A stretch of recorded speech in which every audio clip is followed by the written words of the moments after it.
Ladies and gentlemen, Kirk Thatcher and Darren Doctorman, the Weirded Beardos. And as usual, Kirk is making a funny face for the camera. Oh, that's not funny. That's my happy, excited face. Uh-huh. This is a funny face. That was funny. This is just me being like... That's just normal, Kirk. Yeah. Well, those words don't go together usually. Yeah. I'm as opposed... I'm non-binary, meaning I'm either really hyper and spazzy or asleep. Well, that is binary, then. Oh, okay. I'm trinary. I'm either... Try not to be. Silly. Try me. I'm either completely silly and goofy, or I'm asleep, or the third state. Or both. Exactly. I was going to say, I'm going to call him my old buddy Heisenberg. Going to invoke the old Heisenberg uncertainty principle. What is he? I don't know. Yeah. What is the Heisenberg uncertainty? Wow. I need more coffee. How are you, buddy? I'm doing okay. How was your week? It was, you know, Week. we had a holiday on Monday, We did. President's Day, Good. Yes. but you know, it had no bearing on my schedule at all, and Well, the joyous life of a freelancer. Every day is a holiday until it isn't. that's correct. Every day is a holiday, and no day is a holiday. And no day is a holiday. Well, yeah. So, yeah, doing this with you and then thinking about, like, all right, if I kind of stop taking, full-time work. I mean, I'm so used to gig working, which this animated series, hi, I'm from another country, I'm working on is, like 14, 16 months solid work, which is great. It's nice to have the continuity of it, but I'm not used to it. So what's appealing is kind of a version, is extending what we're doing, is in creating a YouTube channel of my own stuff, whatever that is. I don't know what it is. I don't know if it's me being an idiot on my own instead of making you listen to it, or doing skits, or I have no idea. But the appealing idea, and watching a bunch of YouTubes as I have been now that we've been doing this more. Although YouTube's been my TV really for the last 3 years, I don't watch broadcasts anymore. Has been, what would I do if I had my own channel? Like what, as a creator, and look, there's a lot of us now, again, because of the strikes and because of after COVID and then after the strikes, a lot of people are like, I'm not comfortable waiting for someone to hire me, especially also because, work in LA has gotten thinner. There's fewer jobs. There was just a whole thing in the trades about they're just not casting anything. Most people, 30 years ago, there'd be 100 shows or pilots or movies casting. Now there's I think somebody said there were literally 3 shows being cast for television. 3. All of television. Now, that's standard network, the 4 networks kind of television. But, I mean, even that from just before COVID is crazy. So I think most creators are looking at YouTube as like, all right, it's free to enter. And, do I get together with friends? Do I do it on my own? Or what is that? I mean, you and I mean, that's what we're doing. We said, all right. I mean, this is not particularly a money-making venture. And it's not like our brand is not particularly a money-making venture. It's not a money-making venture. No, but it wasn't. Certainly not now, and we didn't start it to. Right, yeah. It wasn't our intention, like, this is it. This is what we're retiring on. This is the brass ring, baby. No. Thanks for all you listener and viewer. Thank you, viewer. Tell a friend. We're having our annual meeting in the phone booth outside of Broken Compass TV. Phone booth? What's that? Well, you see, boys and girls, that happened today. I was getting a Starbucks. And they said, what name do you put on? I said, Kirk, like Captain. And he looked at me. I said, from Star Trek? And he smiled. He said, oh, yeah, I guess that would work if people knew what Star Trek was. And I was kind of, like, what's that now, youngster? And I said, well, at least I didn't say Douglas. And he said, I said, Kirk Douglas. He goes, I don't know who that is. What? He's maybe 28. I said, I know. That was the joke. It's like he used to be very famous. Much like Captain Kirk was, and now I said, I don't know who Kirk. There is no new Kirk, is there? I weep for the future. Tommy Kirk. Yeah. Oh, yeah. That'll bring him in. Wow. Officer Kirk from Happy Dick now. I'm going to be the new Kirk. They'll be like, Kirk, like in Kirk Thatcher. Was Tommy Kirk on Spin and Marty? Ooh, he might have. I don't. I know he wasn't Spin or Marty. He might have guessed it or been one of the other kids. 'Cause I'm trying to remember what I actually saw Tommy Kirk in. Well, he was in, Monkey's Uncle and Never seen Monkey's Uncle. oh, he was the original Kurt Russell. Like he was in the early Right, right. Disney, Monkey's Uncle, and what was the other one? He was in a couple of them, and then he went and did like the Crazy Mixed Up Zombies, or what is it?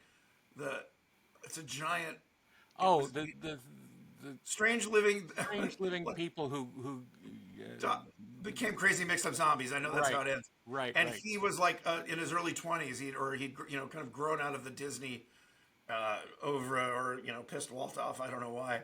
Or he just was like, I'm 25 now. I don't want to do like Yeah. golly spin. And Right. yeah, he did that, and then I guess his career kind of, I don't know. Oh, he was in a John Wayne movie, wasn't he? Like in The Searchers or one of those early or 50s. Anyway, Again, I don't know. This is where my yeah, education lacks. he was in at least two Disney movies. I think I saw both of them at like summer camp, and they'd put Yeah. up the 16 millimeter projector and show safe Disney films.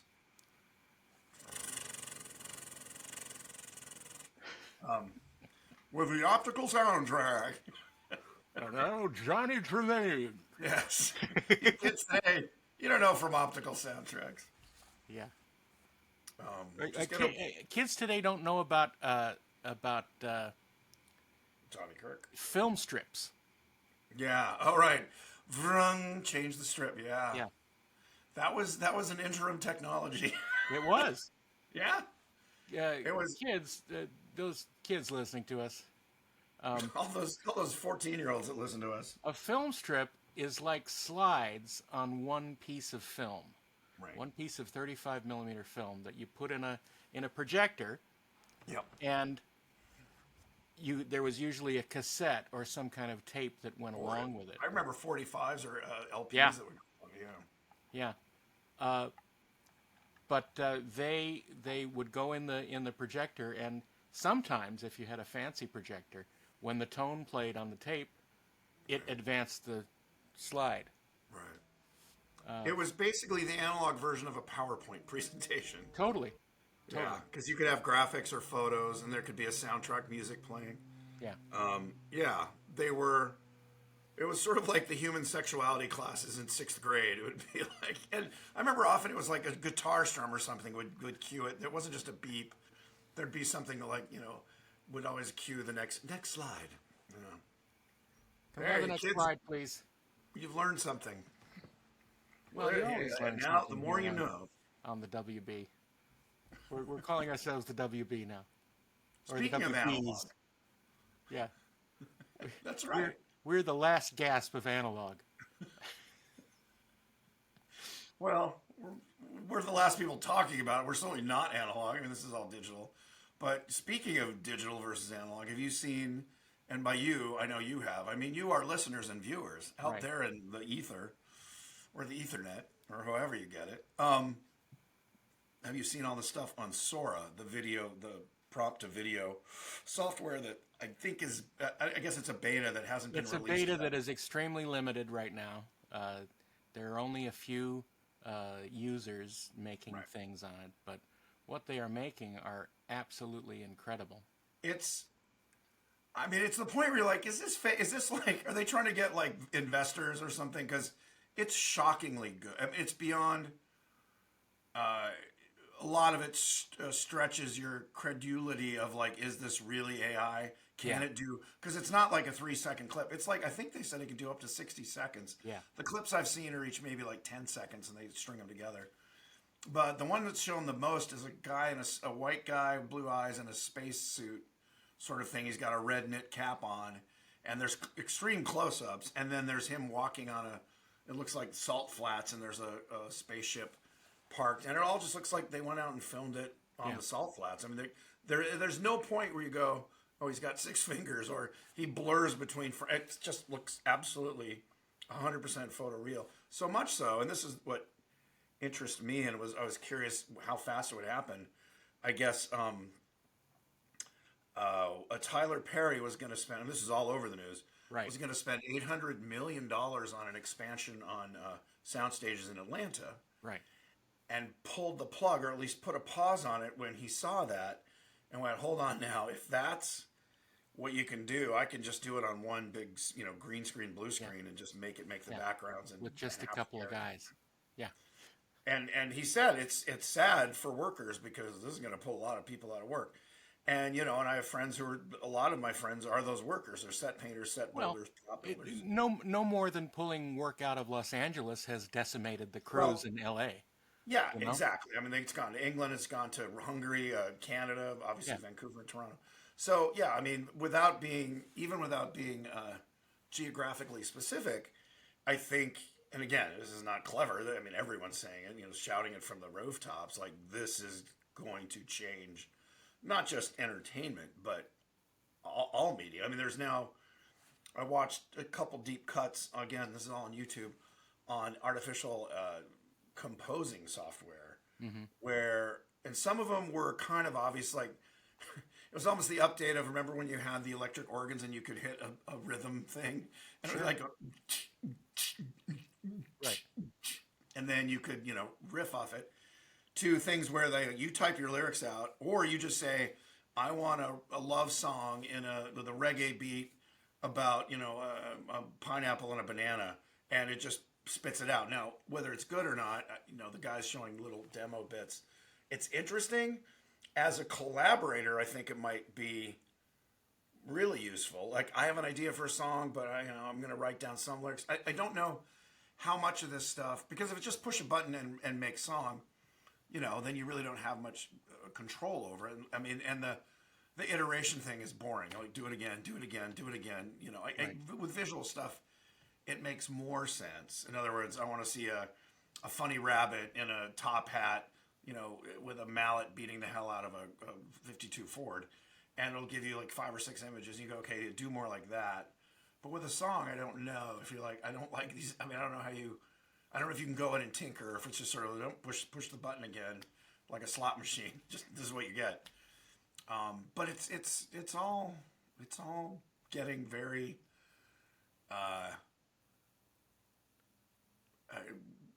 what's the right word? Grim. I wasn't going for the emotion.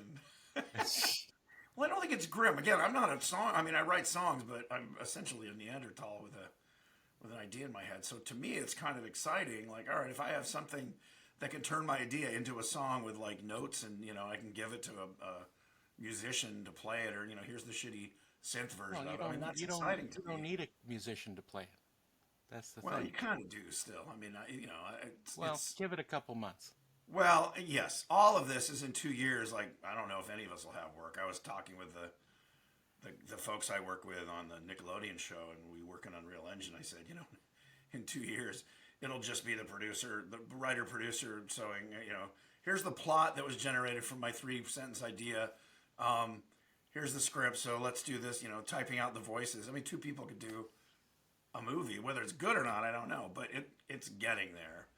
Yeah. So it is. Is that where we go on Well, universal basic the income? secret Because is to everyone's, be those two people. well, which goes back to my thing about creating your own YouTube channel and Yeah.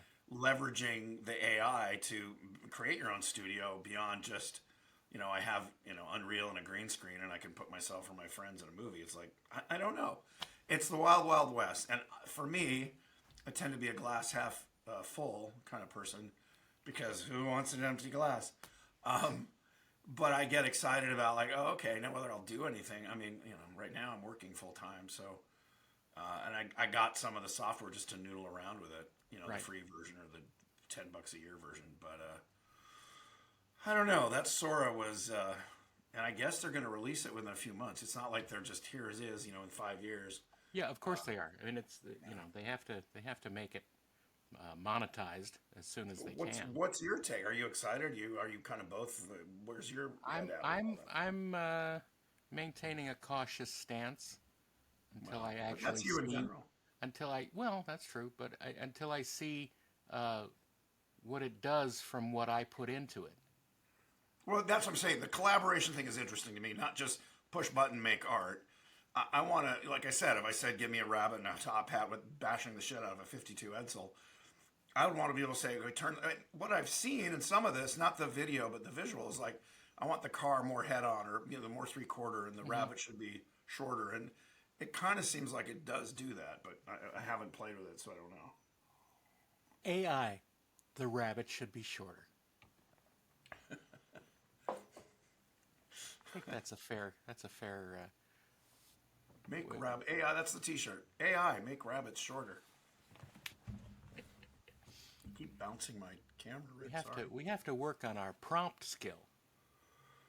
Well, it's funny you say that. That Amazon actually had a book now available. I'm sure it's one of those e-print, just print on demand things. Prompting It's for like how to dummies. write prompts. It's it's what were the old? What was the guy, the artist you would find Walter Lance, not Walter Lance, Walter something art books in the art stores? Uh, I remember they were soft bound, like 12 by 14, uh, not full color or not glossy. It was matte paper. Walter something art books. mm-hmm. I remember almost everyone had the Preston Blair, like how to do animation one. Right. And there was a guy who painted nudes, which was always very, lurid when you're a kid. It's like, ooh, he paints nudes.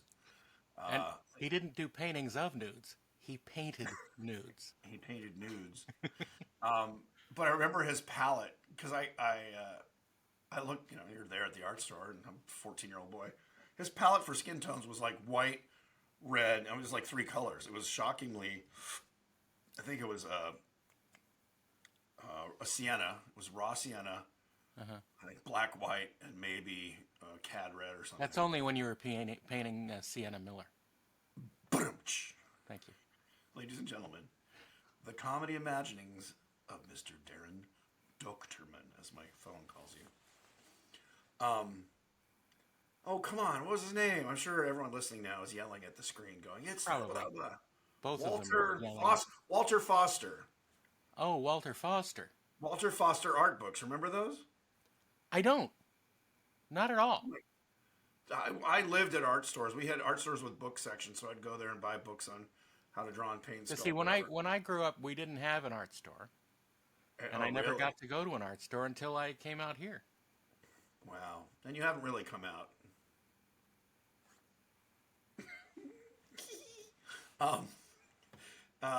Wow. Really? Yeah. No hobby Wow. art store of any kind. Wow. No. Wow. I was very. I mean, Just that's Woolworths. We had Woolworths. That was it. Yeah. That was one advantage of growing up in LA or New York or the bigger, Chicago, Yeah. where there were art stores. And LA, we had a plethora. Oh, we There was did. We used to, not anymore. Well, I was going to We say had, was a plethora. They're all gone. I They're think all Carter gone. Sexton is. Carter Sexton is still there. It's the smallest one that's been there the longest. Yeah. And that's the one I went to as a kid. And yeah, even Blix went out. Blix went out of business. All of them. World Supply on World Cahuenga. Supply. That was the Well, place because where we would Hanna-Barbera always was go to. We would always Hanna-Barbera go. and Filmation, yeah, Right. kept them alive. They kept them alive, and Yeah. every show I worked on, we went to Yeah. Carter Sexton the first week and got supplies. Yeah, and it's the last shop standing. It's sort of like bookstores. Like here in LA, there's a place Vroman's, Right. which just in the news, the owner wants to sell it. He doesn't want to shut it down. He wants to sell it to To someone who will investors. keep it going. Yeah, people were talking about like, what if we get 10, like it's a millionaire can't come in, we get 20 people and it's just a collective of bibliophiles who buy in and just want to keep it around. I Like don't know. those film people who bought the Village Theater in Westwood. Yeah, I have friends who 2 were days ago. part of that. Yeah. I have wealthy showbiz friends who were Yeah. part of the group that did that. I think that's. I am not great. that. I want people to support the Kirk Thatcher House. It's just Thatcher House. Thatcher Thatcher House. House for all your money-giving needs. For for wayward women, birds, and cats. Not necessarily in that order. Everything that's a euphemism for females in English culture. Birds, chicks, kitties. Easy. Yeah. Of course I was going to say pigeons. The Pigeon Sisters. The Pigeons. Ooh, that's a deep cut. Uh-huh. That's The Odd Couple, right? Yeah. Yes, sir. Yeah. That's a The good play movie. and movie. Yeah, yeah, yeah. No, they weren't in the movie. I don't remember them. Well, I think they were in the movie, weren't they? Of course they're in the movie. Yeah. Yeah, yeah. Oh, when you said the play, like it was excluding the movie. Well, I'm like, oh. the play first. Right, right, right. Which I never saw. I only saw the movie. I always wanted Bill Shatner and Leonard Nimoy to do The Odd Couple on stage. It's funny. Neither of them did comedies. They've not, I don't think Bill Shatner has never been in a comedy. Of course he has. Never, I mean, Of playing, course he but has. not playing. What? He was in Oh, right. several comedies. I Dress, mean, the Miss America the movie, Miss America one, yeah, not Dressed to Kill, but and yes. Airplane 2, the sequel. But yeah, he was kind of parroting himself. But I guess Well, you're yeah, right. The not Dressed to Kill. What was it? The beauty pageant one yeah. with Sandra Bullock. Yeah, that's true. But Leonard, I don't think Leonard Leonard never. ever- No, Leonard was and I don't far even think too he did. serious. I mean, he did plays. He did Cuckoo's Nest, which was kind of a dark comedy. What did he play in Cuckoo's Nest?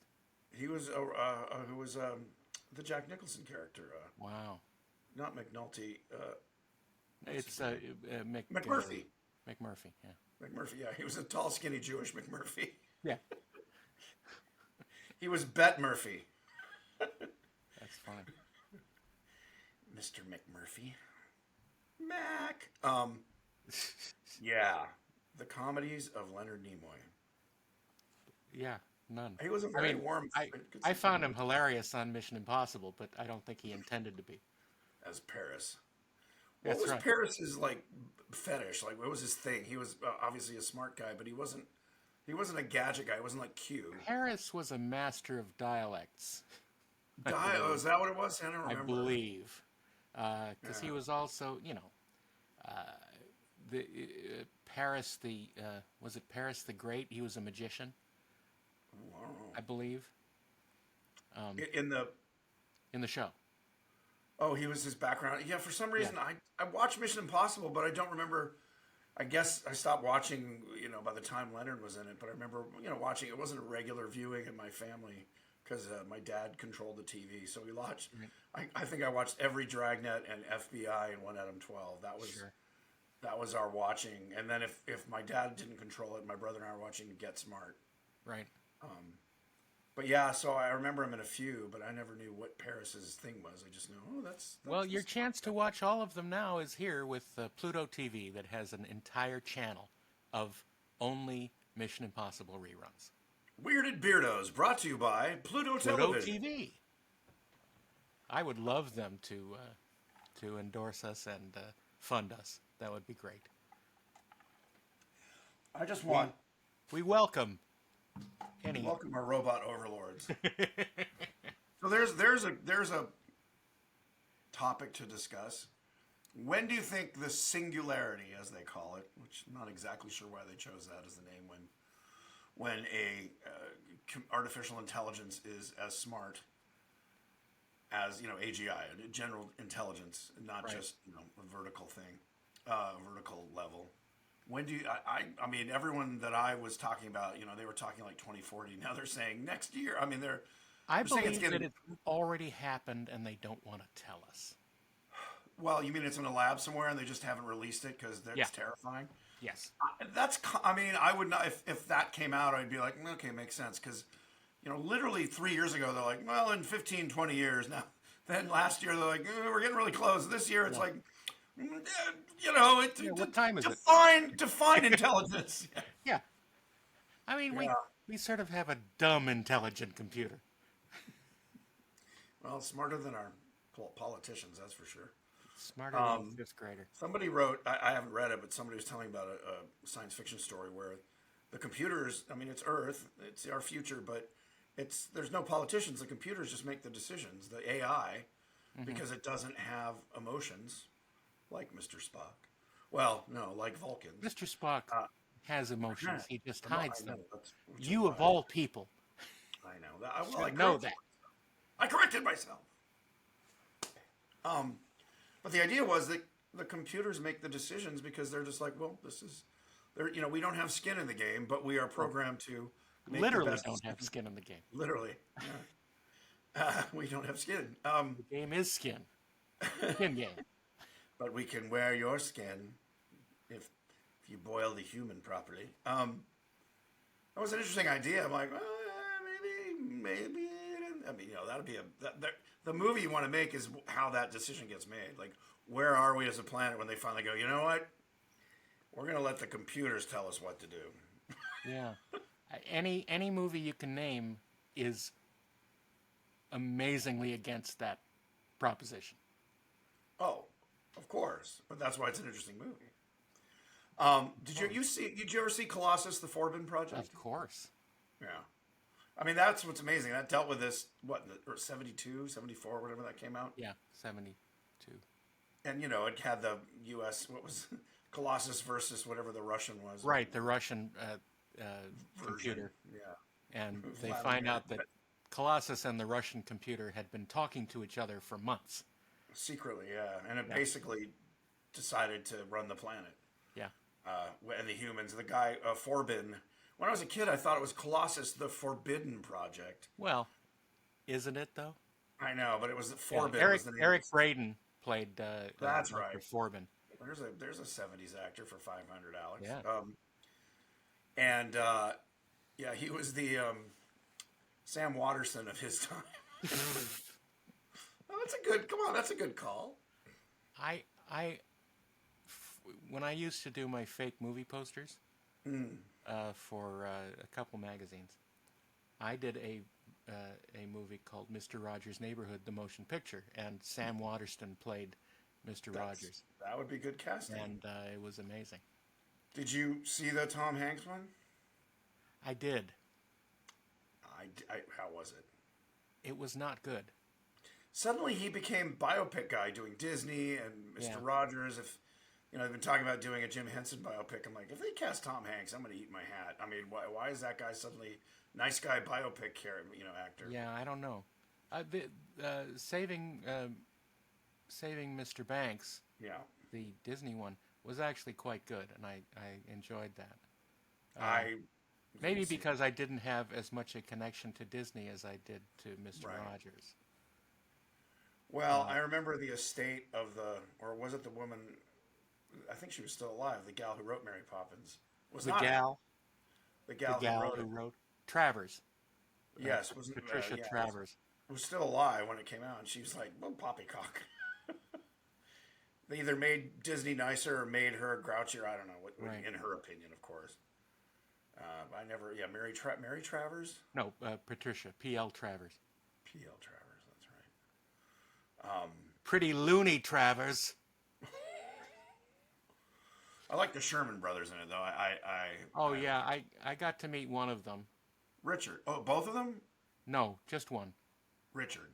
Yes, the one who was still alive. Who's still alive. Latest, yes.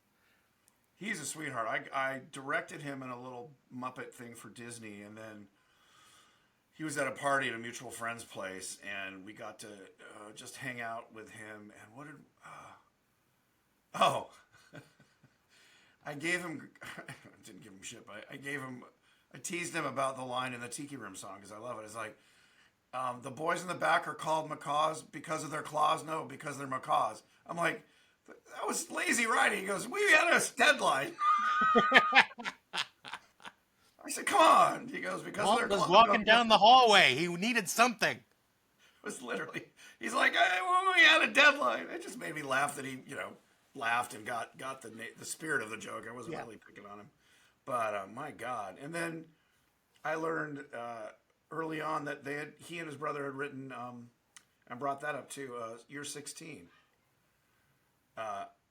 You're beautiful in your mind. You're all reds and curls. Who would a girl? The Ringo covered it. That's the version I knew, but it had been done in the 50s, I guess. Right. What's it called? You're 16. Is that the name of it? Yeah, you're 16. You're beautiful in your mind. Yeah. Which is problematic. Yes. Well, as long as it's being sung by a 16 to 18-year-old or 17-year-old, I guess. Yeah. But back then, you could marry a 14-year-old and it wasn't considered. Well, that's true. I mean, as Yeah. far as I heard, I didn't know. I, I my family waits till the men are very old to have children. So we're not cradle robbers. Uh, my dad was 43 when I was born. Wow. Yeah, I mean, mom was 14, so Oh, that's good. she was not. That's a lie. That's a lie. That's a dirty lie. Well, all lies are dirty, unless they're white lies. And why do we have to make it racial? Can't it just be a good lie? Why do we have to have a black lie? And then they're not. They don't say black They lies. don't They say just say black a lies. white. Black lives matter. No, they don't say that. But they They call it a don't. white lie. Yeah. But Oh, when I was they a say kid, I asked my little mom, white lies. what's a white lie? And she goes, well, that's when you tell something that isn't true, but to be nice. Right. You tell it to protect someone's feelings about something. Right, to protect someone's feelings. But then, are you? I mean, I get it, and we've all done it if you're a nice person.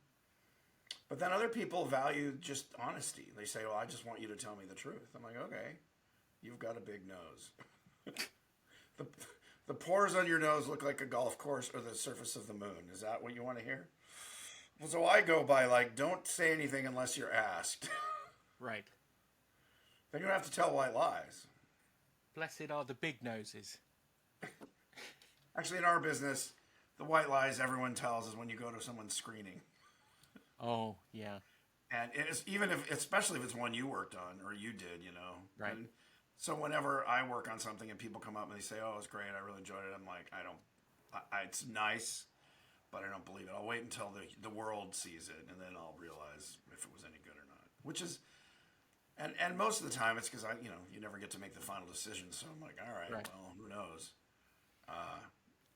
But yeah, when you go to a friend's production and then you see them afterwards, if you didn't like it, there is not much choice as to what you can say. Well, I mean, what I've learned. You really put your heart and soul into that, and I appreciate that. Yeah, well, that was a lot of fun. Man, you guys Yeah. really killed yourselves with that effect sequence. Yes. Yeah. Did you ever go to a screening where you had worked on it and it was everyone who walked out of it, you're like, oh God, this is a bomb. Oh yeah. And you're all kind of like whispering like, oh Jesus, should we keep our names on it? Has that ever happened? A couple times I think. I mean, besides Master and Commander, that train wreck. Yeah, well, that was a piece of crap. Yeah, I mean, I'm not going to name any names because No, okay. they Well, know no, who they are. well, no, I meant the project. Was there a Yeah, yeah, project? yeah. No, I know. No, look, everyone. If you're going to a cast and crew, everyone put a lot of work into it, so you really don't talk about it that way. Right. Well, the You talk problem about it is during production. Yeah. Well, look, I've seen things get fixed in editing and post, Sure. and I've seen things. I worked on RoboCop 2, and we're all Irvin Kershner, and the money was there, and I worked Yeah. at Phil Tippett's shop, and they made amazing stuff. But then the cast and crew screening was really just the crew screening. Was in For this shot, I want RoboCop to run down here and chase after the other guy. Kane. Yeah, so we went to the screen, and so it ended, and credits were rolling, and everyone just walked out like it was the end of a funeral. And it was that thing where everyone was like, I mean, again, Kirshner wasn't there, and the writers weren't there. It was really like creature crew and all pretty much below the line. And we're just all like, oh wow, hey man, it was good to see you. That was that was a lot. and so everyone's kind of demoralized because you're like, well, this is not, it's not the first one, but they rarely are.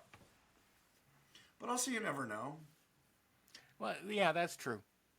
I mean, I went to a screening of Inner Space, and I told Joe it was the best, Joe Dante, because it was a great movie. Yeah. I loved it. Everyone loved it. I remember walking out, clapping Joe on the back and saying, "Dude, this is this is amazing. This is great. It's funny. You're gonna, this is it, man. You really made your epic Joe Dante movie." And it tanked. And one of the reasons I think it tanked, and I talked to Joe about it years later, because I'm sure it stung, not like your movie sucked, but like I can't believe that didn't do well. And just to discuss it, I said I think that one of the biggest problems was the ad campaign was terrible, and Joe agreed with me. He said they didn't know how to market it. Yeah. I said your biggest problem was the original poster was a hand holding a glowing booger. Right.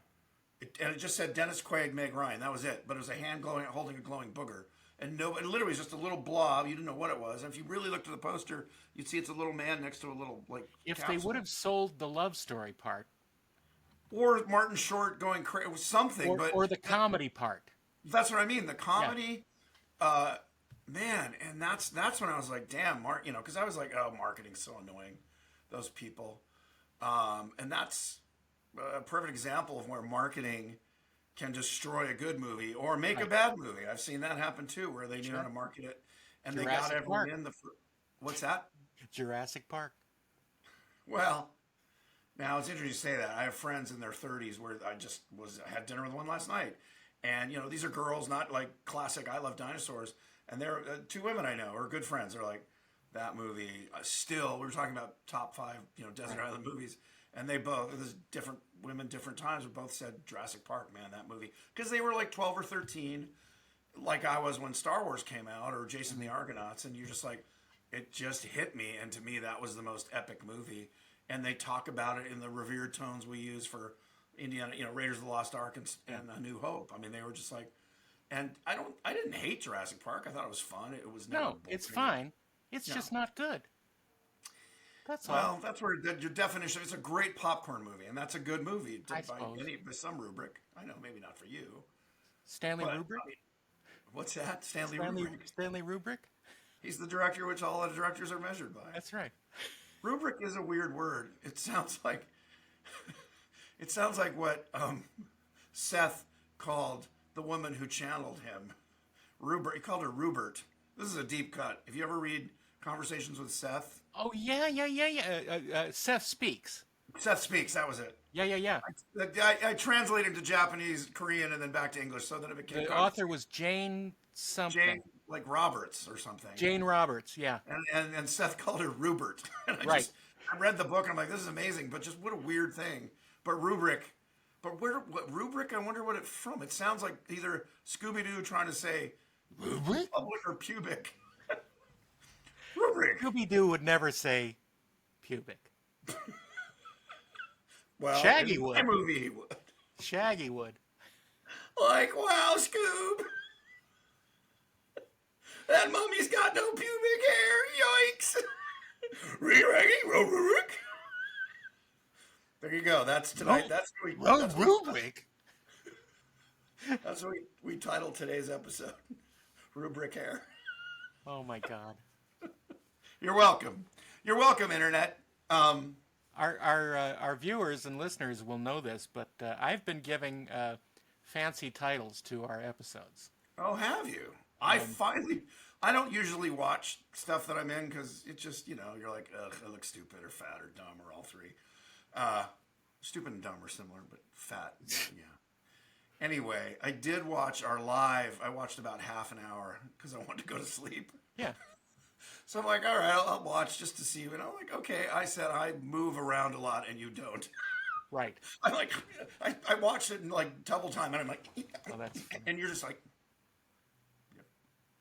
I was happy with our live stream. No, I was not embarrassed. You notice. You notice things. I know what you look like when I see you in person. I see you on camera. Yeah, you don't watch. Right. You don't. Rarely. I mean, the only time you see yourself usually is like brushing your teeth or combing your ear. It's pretty still. So to watch yourself being yourself, even in a movie, you're acting or you're doing something that isn't you. So something like this, where I realize I move my hands around a lot and I'm a little bit very spazzier. what's the word? Animated. I'm very animated, and that's what a friend of mine who watched it. She goes. Yes. Because I told her it was kind of weird and it was funny, and I wasn't embarrassed by it. I said, but man, you can tell I have ADHD and drink a lot of coffee. She goes, well, you're very animated. I said, yeah, that's why we're pinky in the brain. I don't have ADHD. I have AD4K. You see, kids. Back in the day. He has to take a 1080p. Oh, no. Wow. Yeah, yeah. Wow. That's My De horrific. Niro face. That's good. That's a good De Niro face. Not bad. I have this ring light, which is mildly blinding me. Yeah. He's mildly blinded.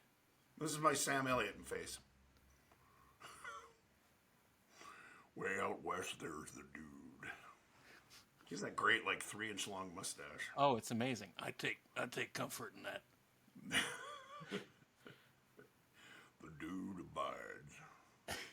Makes that little donut mouth. Sometimes you get the bar. Sometimes the bar gets you. The bar gets you.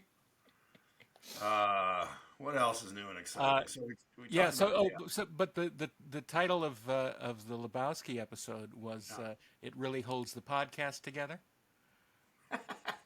and the one before that was "Make Room for Zaddy." Oh, there you go.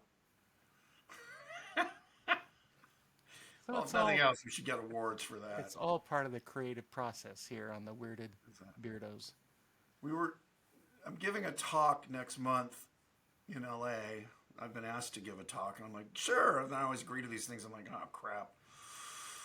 And so I think it's going to be half on just being creative in the industry, which we've talked about on the show.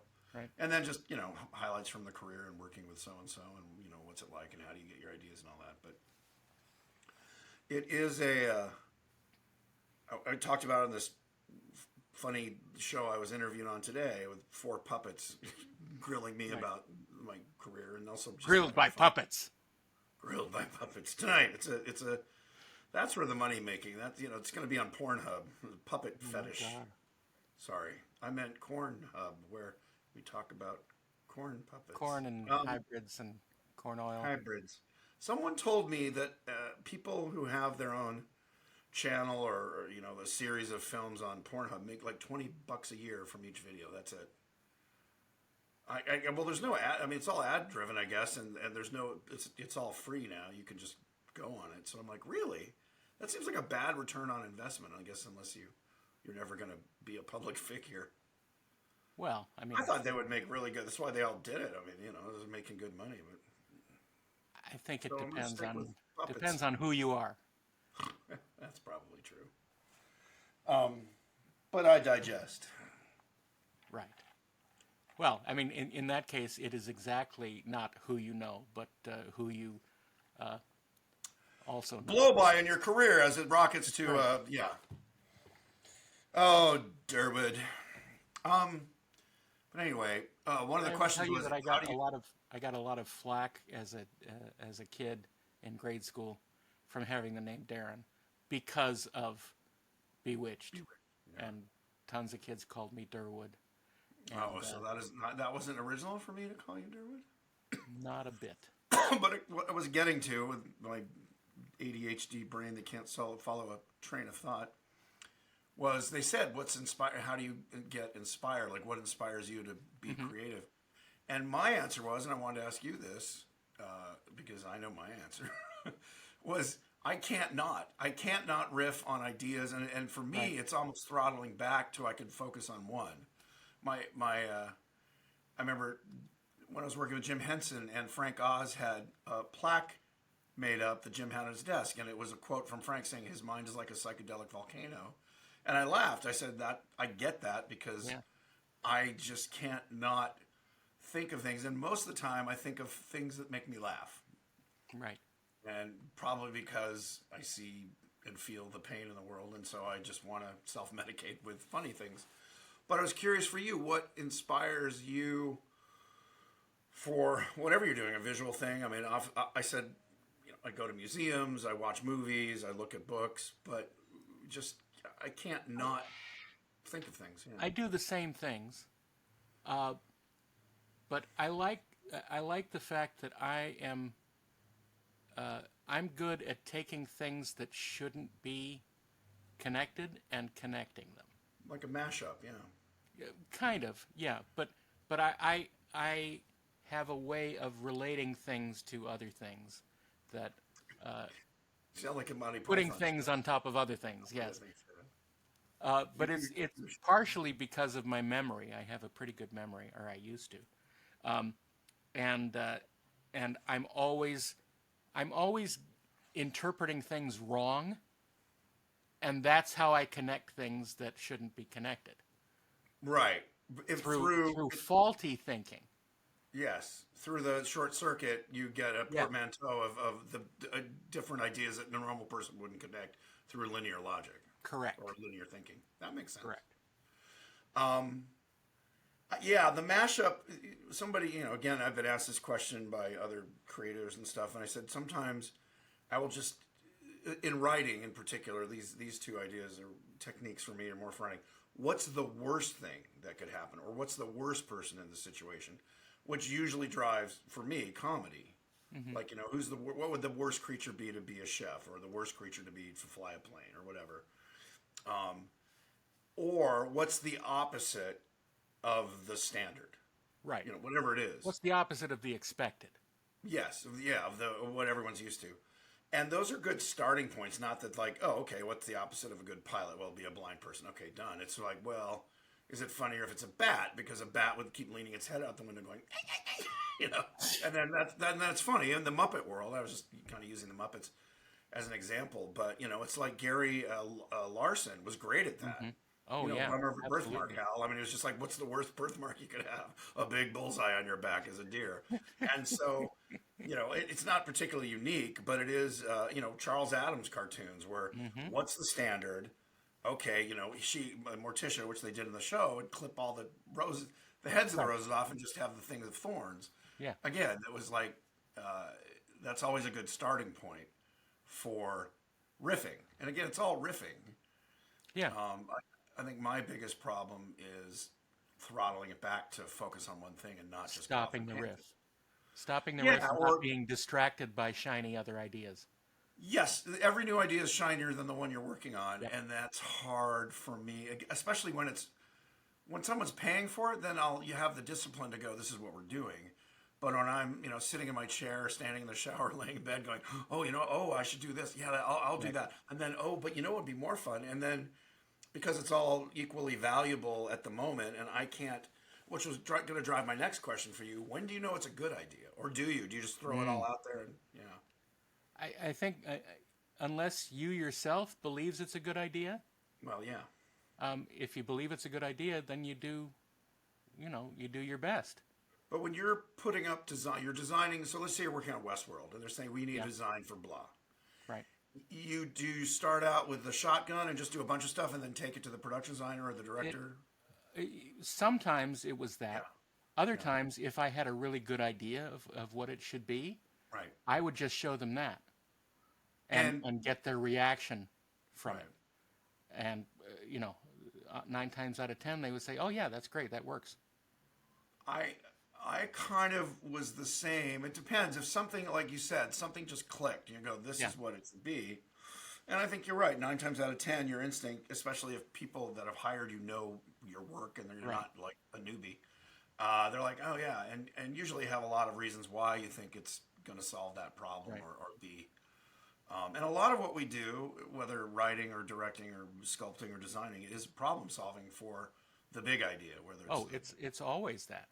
Uh, you were speaking of Westworld. I designed one thing that was prominent during the season, and it took me 65 iterations which thing was before that? before they liked it. I I'm not going to say. Oh, It was why? an element of the second series, the But second why, it's season. fine that you don't say it, but why don't you want to say it? Because you're embarrassed by the design, or you don't No, like it? no. Look, all the iterations I sort of have half-assed opinions of, and Right. the final resolution wasn't very pleasing to me. I got you. So in other words, well, yeah, well, and that is the downside to all our applied arts. Whatever the director producer wants, 9 times out of 10 is not what you think was the best thing. Right. In fact, the art of books for movies, animated, and live action, I'm always looking through and going, how do they not pick that? And they Right. picked what they went with. Particularly for me, it's always creature design. Like really, Right.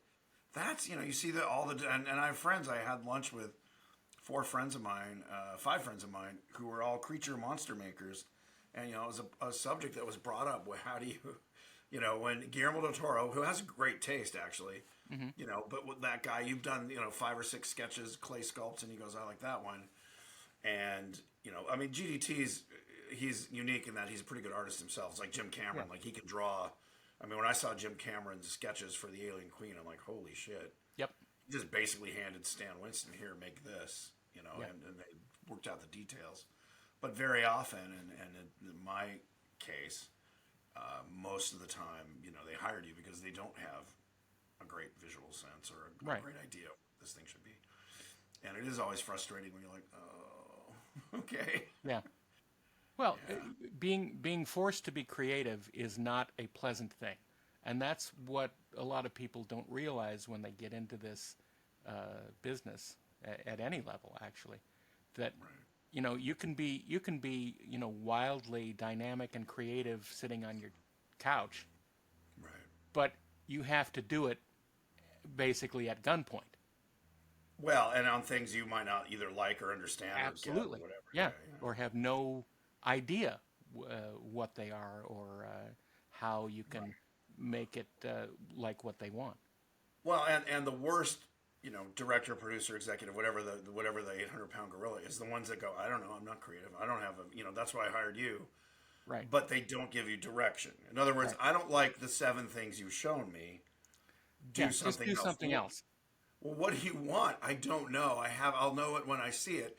In some ways, since we get paid by the day, it's good. But when there's a deadline, and I mean that's, the people I worked with. I mean, watching George Lucas was interesting to me because he's not a great visualist. He has an appreciation for good artists. He always hires great visualists. Right. But I remember friends of mine who were in the art department, both on the ones I worked on, or the one I worked on Jedi, and then people on the prequels in particular.